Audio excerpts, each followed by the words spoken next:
దేశాలు మొత్తం దోచుకున్న నా కొడుకు వాడు. చంద్రబాబు నాయుడు దోచుడు అంటే ఎట్ట నమ్ముతారు? అనవసరంగా వాడి మీద నిందేసి 300 కోట్లు 500 కోట్లు దగ్గర నమ్ముతారు నమ్మరుగా. మరి పవన్ కళ్యాణ్ సపోర్టు చంద్రబాబు నాయుడికి. మరి చంద్రబాబు నాయుడు తీసి లోనే దగ్గర అనవసరంగా 2 రోజులు ఉంచారు. దేనికి? తత్వం ఈ రోజుకైనా తెలియదుగా బయటకు అంతగా ఆయన వచ్చింది. ఆయనకి బెయిల్ లేదు, గీరీ లేదు. టీడీపీ జనసేన పొత్తు పెట్టుకున్నారు కదా, మరి వాళ్ళకి ఏమైనా లాభం ఉంటుందా సీట్ల పరంగా? ఉండాలి. లాభం అంటే ఇప్పుడు తెలుగుదేశం కూడాను కొద్దిగా చేసిన పనులు కూడా చాలా మించి పనులు చేశారు. ఇప్పుడు మన ఆంధ్రాలో తెలంగాణలో అసలు చేసింది కల్లా వాళ్ళే. ఇప్పుడు నిన్నగాక మన ఎక్కిన ఆయన కూడాను ఏదో చేద్దాం పెట్టేద్దాం అనేసి తిరగబడి మా తెలంగాణ అనేసి లాగేసుకున్నారు.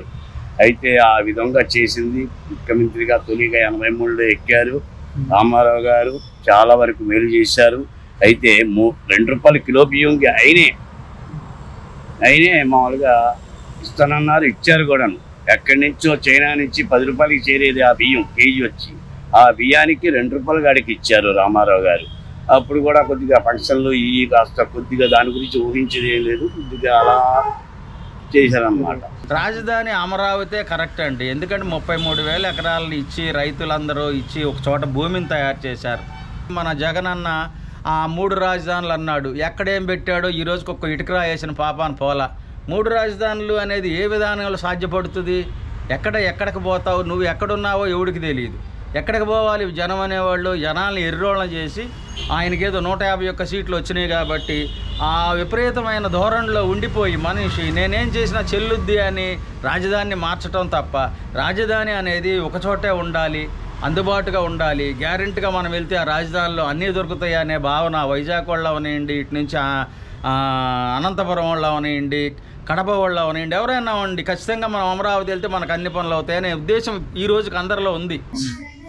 మొదటేడు కందేసా 15 ఎకరాలు వేసా, పొలం 15 ఎకరాలు వేసా. ఒక రకంగా దానికి సరిపోయింది. నీరుడు మళ్ళీ నిన్న పోయిన సీజన్ 11 ఎకరాలు వేసా.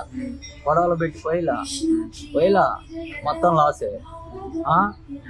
దానికి మనకి ఎకరాకి 5,000 6,000 ఇచ్చాడు. మనకు పెట్టుబడి 10,000 పైన అయింది ఎకరానికి.